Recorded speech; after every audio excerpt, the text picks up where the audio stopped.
Saya hormat Pak Ibrahim, rekan pengawas, yang saya hormati Pak Edir, yang saya hormati Pak Sofian, rekan-rekan pengurus K3S Sintang, Bapak Ibu Kepala Sekolah Hebat Kabupaten Sintang yang hari ini hadir pada kesempatan ini dan yang mewakili, yang saya hormati, yang saya banggakan. Buah pisang dan buah kuini senang dimakan oleh Pak Ibrahim. Hati senang hadir di sini. Alhamdulillah tersambung silaturahim. Ya, karena dengan silaturahim tersambung, segalanya akan bisa kita perbaiki, segalanya akan bisa kita perjuangkan, segalanya akan bisa kita laksanakan ke depan. Tadi sudah disampaikan oleh dari dinas, yaitu Pak Mosomi, Pak Setia Hartono, Pak Aidil juga terkait teknis-teknis. Dan saya izin kepada Bapak Ibu semuanya, barangkali kita lebih kepada bagaimana kita dapat memaksimalkan diri kita untuk memberikan yang terbaik untuk bangsa dan negara, wabil khusus untuk peserta didik kita. Bapak Ibu sekalian, tentu kita masih ingat semuanya, ya, bahwa kita sebagai guru ini adalah penentu arah daripada perjuangan bangsa kita ke depan, yang sama-sama dicita-citakan tahun 2045 mencapai Indonesia maju, yaitu Indonesia emas. Nah, inilah mengapa saya ingin mengajak Bapak Ibu untuk mengingat diri kita, merenung tentang diri kita, karena siapa yang menentukan arah itu nanti berhasil atau tidak, yaitu kita guru. Bapak Ibu kepala sekolah, di sekolah itu ada guru. Siapa yang membersamai guru dan menampingi guru? Bapak Ibu kepala sekolah. Nah, tentu seorang guru adalah tugas yang sangat mulia. Ya, tugas guru itu merupakan tugas yang sangat mulia. Tidak dapat diukur dengan uang, Bapak Ibu. Ya, tidak dapat diukur dengan uang. Karena kalau uang sifatnya sangat terbatas saja. Setelah kita meninggal, habis cerita, ya benar tak, Bu? Bapak Ibu punya uang berapa banyak sih? Apakah kalau nanti mati dibawa? Tapi kalau apa yang Bapak Ibu berikan hari ini untuk perjuangan, untuk memberi bekal pada peserta didik kita yang kemudian membuat bangsa kita ini semakin baik, semakin bagus, siap, tidak lagi menjadi kuli di negeri sendiri pada tahun 2045 nanti, ya, tapi kita menjadi tuan, kita bisa menjadi negara maju seperti yang dicita-citakan. Nah, itu sebesar debu pun perjuangan proses hari ini yang Bapak Ibu berikan yang baik pasti akan digantikan. Nah, ini saya hanya ingin memberikan sedikit kesadaran Pak Ibrahim, terutama untuk diri saya sendiri lah dalam hal-hal yang seperti ini, ya. Karena ini saya ingin menyampaikan supaya Bapak Ibu guru, Bapak-bapak kepala sekolah yang hadir hari ini, ya, mendapat agak kita saling ingat bahwa mudah-mudahan nanti sepulang dari sini, ya, dapat meningkatkan profesionalisme guru-gurunya. Profesionalisme guru-gurunya itu dapat ditingkatkan, seperti Pak Edir tadi, emaslim tidak cukup.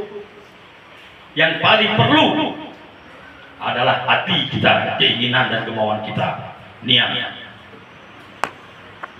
Ini, ya. Jadi sering berulang kali saya menyampaikan kurikulum yang sekarang ini kurikulum merdeka. Sebelumnya kurikulum apa Bapak Ibu? Kurikulum apa? K13. mau bagus, mau hebat, bagaimanapun kurikulumnya, kalau gurunya tidak hebat, apa yang terjadi? Guru-guru yang di bawah naungan saya itu dedai kelam ya. Kalau ketemu dengan saya Sintang nih, terkejut kok saya nanya. Ngapain kau nih jam sekolah ini? Kenapa kamu di sini?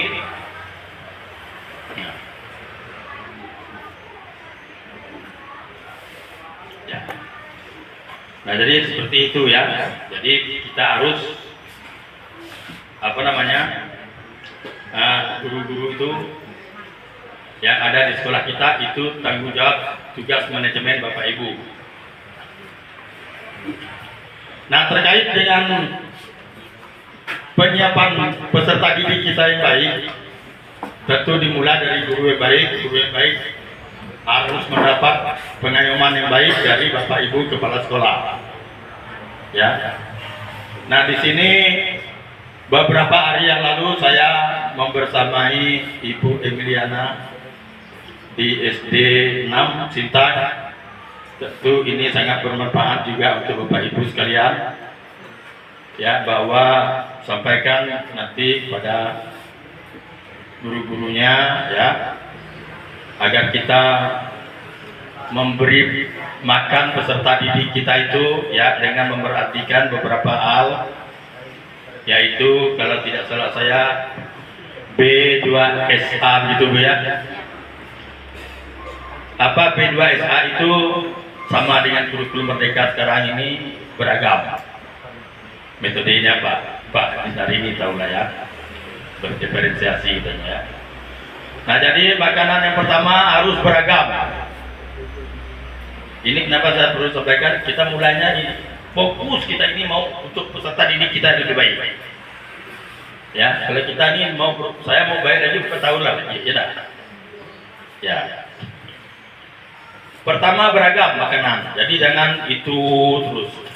Ya. Yang kedua bergizi. Dah beragam, bergizi. Setelah itu seimbang. Setelah seimbang harus makanan itu aman, berarti tidak mengandung zat kimia ya, tidak mengandung banyak pewarna ya, sehingga makanan yang tersedia di kantin-kantin sekolah ya, di tempat Ibu Miliana, Ibu Emi dan luar biasa, sampai buah potong-potong pun ada jual ya Bu ya. Ini saya sangat senang sekali, mudah-mudahan dapat ditiru oleh sekolah-sekolah lain atas dasar kecintaan kita kepada peserta didik itu yang saya harapkan. Ya. Nah, jadi beragam, bergizi, seimbang ini maksudnya harus tahu juga kita berapa persen. Orang banyak tidak tahu kan. Nah, makanan itu ternyata dibagi 4 kelompok. 4 kelompok, satu makanan apa Ibu Emi kemarin? Buah-buahan. Kemarin kita sudah kasih kuis anak-anak ya, sampai 15 kuisnya. Nah, ada kelompok makanan pokok, itu pasti ya dah. Ada kelompok sayur, ada kelompok protein, lauk pauk. Ada kelompok buah. Ternyata kita lauk idealnya ini hanya 1/6%. Ini enggak lauk tumpuk kadang-kadang kita. Ya enggak. Sayur enggak mau, banyak anak-anak enggak mau sayur. Nah, kemudian buah juga 1/6%. Ini perlu saya sampaikan, kenapa takut nanti sayurnya lalu sedikit Pak Ibrahim. Sayurnya sepertiga dan makanan pokok sepertiga. Makanan pokok tidak tergantung hanya nasi ya. Bapak Ibu tidak tahu semua, saya tidak mau menjelaskan satu persatu lagi hal itu karena mengingat waktu juga ya. Nah kemudian yang terakhir saya ingin sampaikan, saya tidak pernah banyak tanya Pak Henry itu. Kalau ada ngomong di K3S saja pun tidak perlu saya banyak-banyak karena mungkin banyak salahnya saya ini kan. Berarti ya. Nah, kemudian saya harapkan juga mengingatkan kita bersama bahwa Bapak Ibu sekarang kita semakin diuji kesabaran kita, ya. Karena kita ngomong kasar pun tak boleh lagi, benar tak? Bilang anak-anak kami, awas ya. Saya kan pernah makan kalau kunjungan ke sekolah tempat binaan saya, mohon maaf Ibu siapa?